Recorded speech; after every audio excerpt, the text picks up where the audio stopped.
You ready, Woody? Yeah, I'm coming.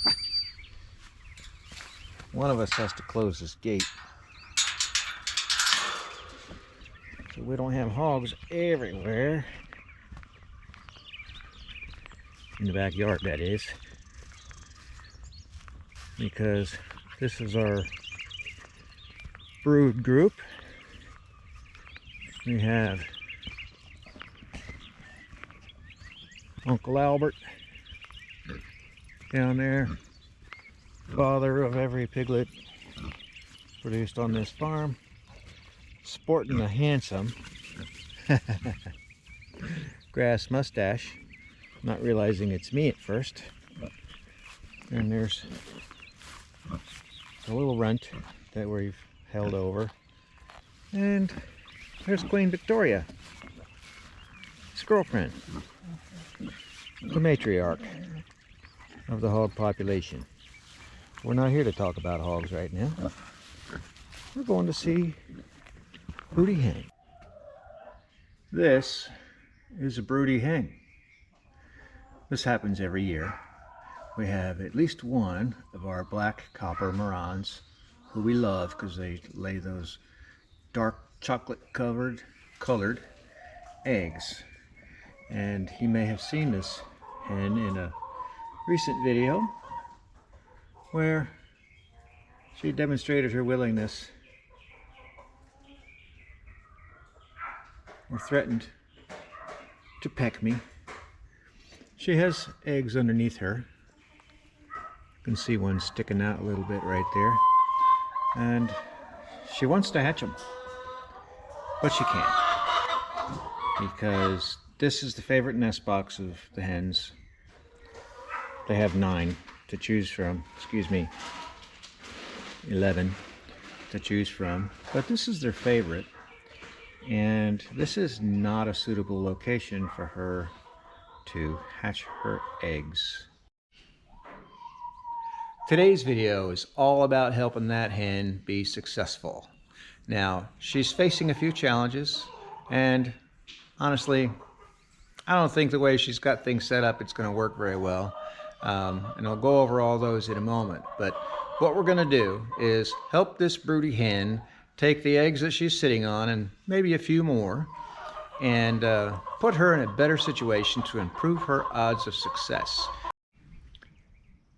In the event that she is successful in hatching the eggs in that nest box, it's 2 feet off the ground, and I don't think actually that that's going to be safe. And there's a pretty good lip. I think a baby chick could probably hop over that, but once those baby chicks hit the ground, assuming they're okay, which probably really they would be, it's really hazardous out here. You know, there's acres of tall grass and snakes and neighbor cats and dogs. Not to mention aerial predators that have taken their toll in the past when we've had little ones running around the place. So it's not going to work for her. So it's time for us to intervene and make a better, safer situation for her to be in. So that's what we're doing. This nest, thank you, Mr. Rooster. This nest box is directly underneath the one that she's chosen. And as you can see, it's this fake grass stuff. It's made for laying. In fact, these have little notches on them so that they fit into a roll-away nest box.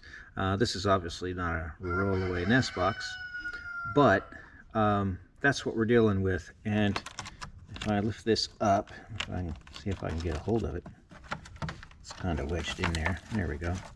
You can see it's full of holes, and air flows right through there. In fact, you might be able to see some daylight through there. There's another nest right underneath it, and that's going to make it very difficult for her to keep those eggs warm. And you know what? I think 2 feet is too far to fall So one possibility would be to, hi Woody, one possibility would be to just relocate that nest box to the bottom of the stack and let her do her business right there. But that wouldn't actually solve the problem of having predators in the area. So I need to find a safe place for her. Now, moving that nest box with her in it and all the eggs is actually quite easy. The difficulty, I think, will be in getting her to or into a better situation with some sort of bedding in the nest box so that she can keep those little babies warm. Kind of important. I think they need to be about 100 degrees. Morning, everybody. It rained. The pasture is very soft. So today, you get to enjoy a life of leisure in your pen. I'm going to feed them while I talk.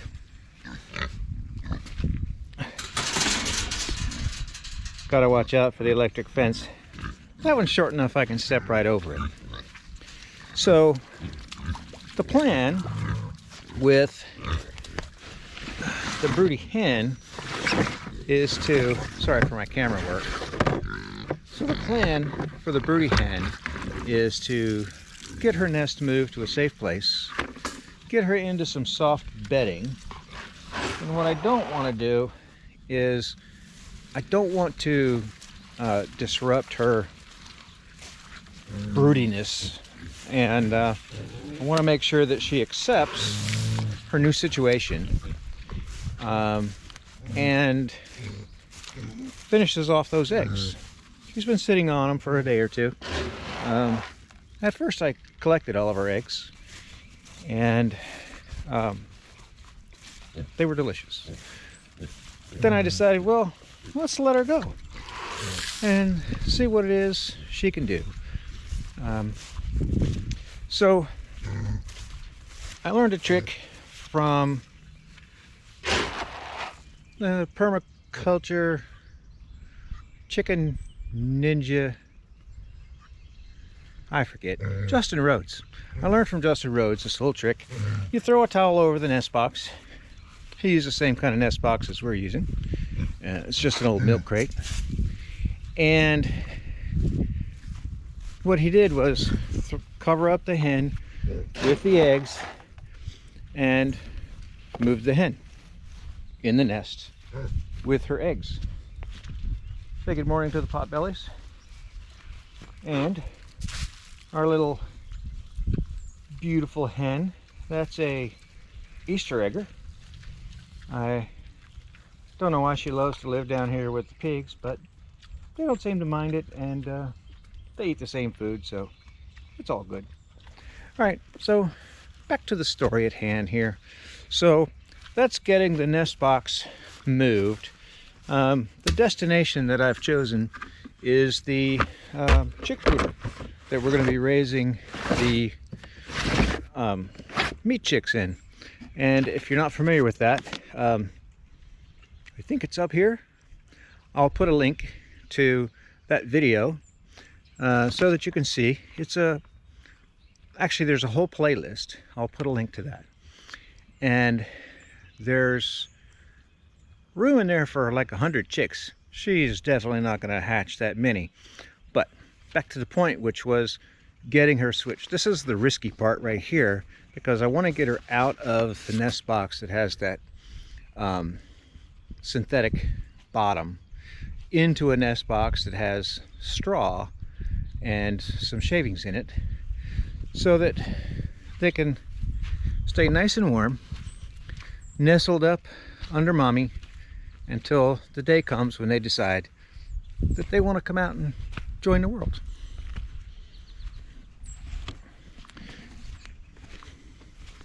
Look at those good puppies and that green pasture.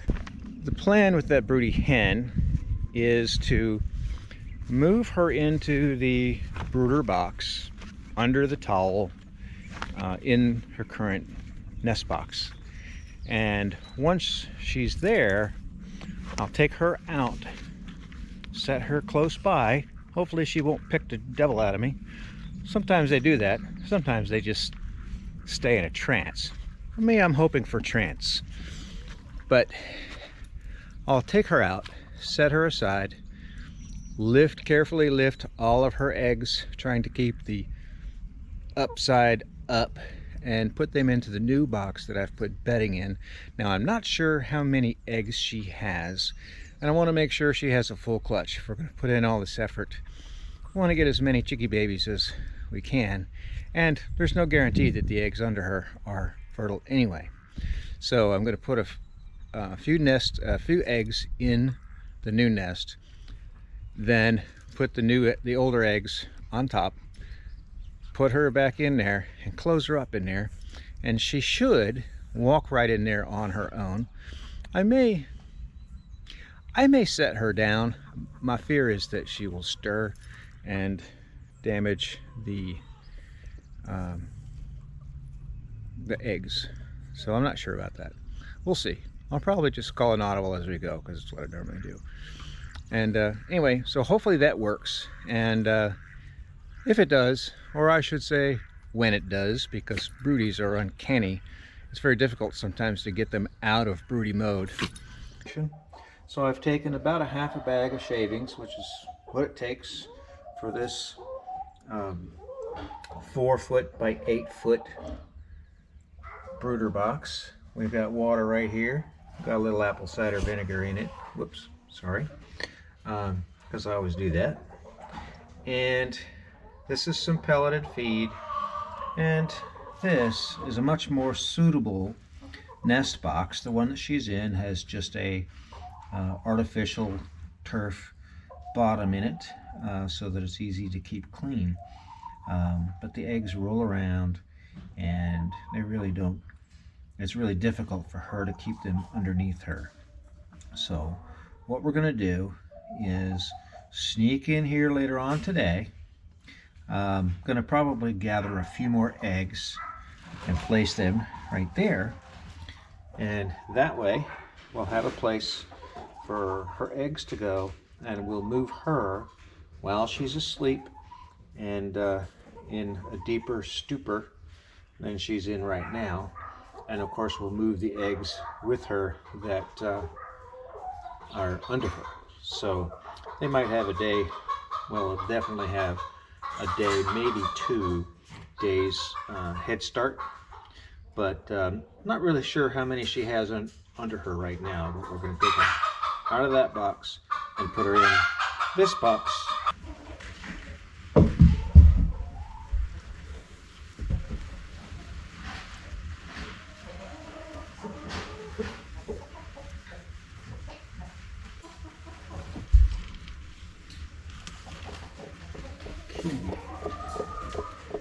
The odds are very good here.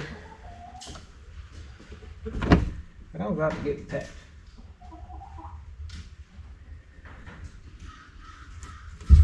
Let's adjust our view a little bit so I get a good view of them.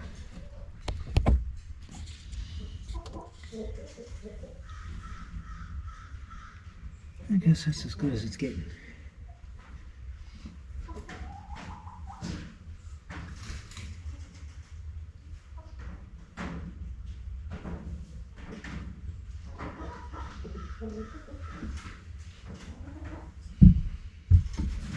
All right, big girl.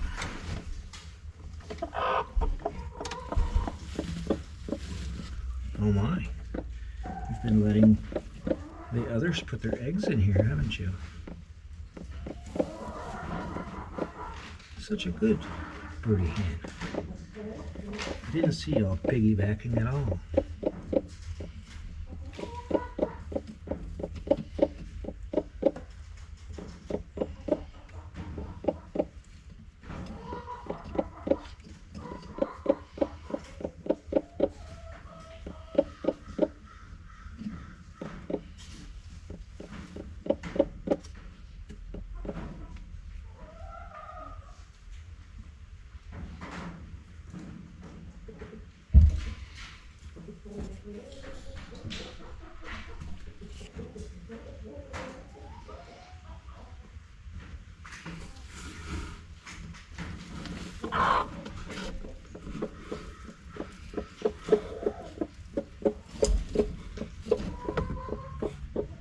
save those eggs.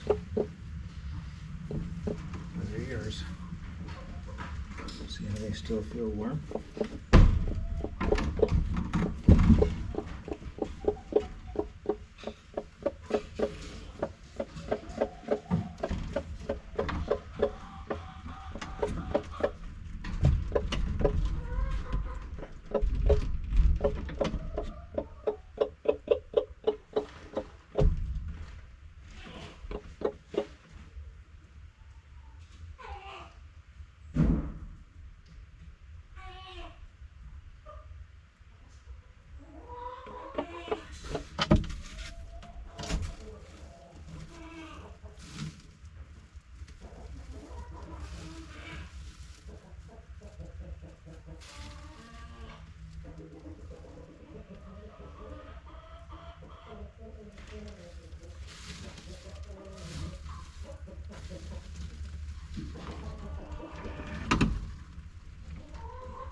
So, as it turns out, my GoPro cannot film a black chicken in a black box in the dark. But she's been in here for a good while, and she's looking pretty puffy, like she's settled in. Let's see if we can't get a view of her from the side when I lift this lid up. I don't think it'll disturb her too much.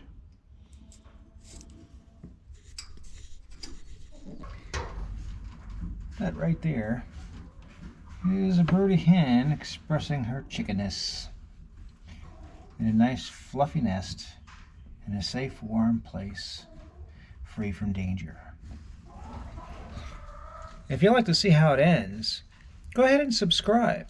Hit the like button and ring that bell so you don't miss anything. And as always, have a great day.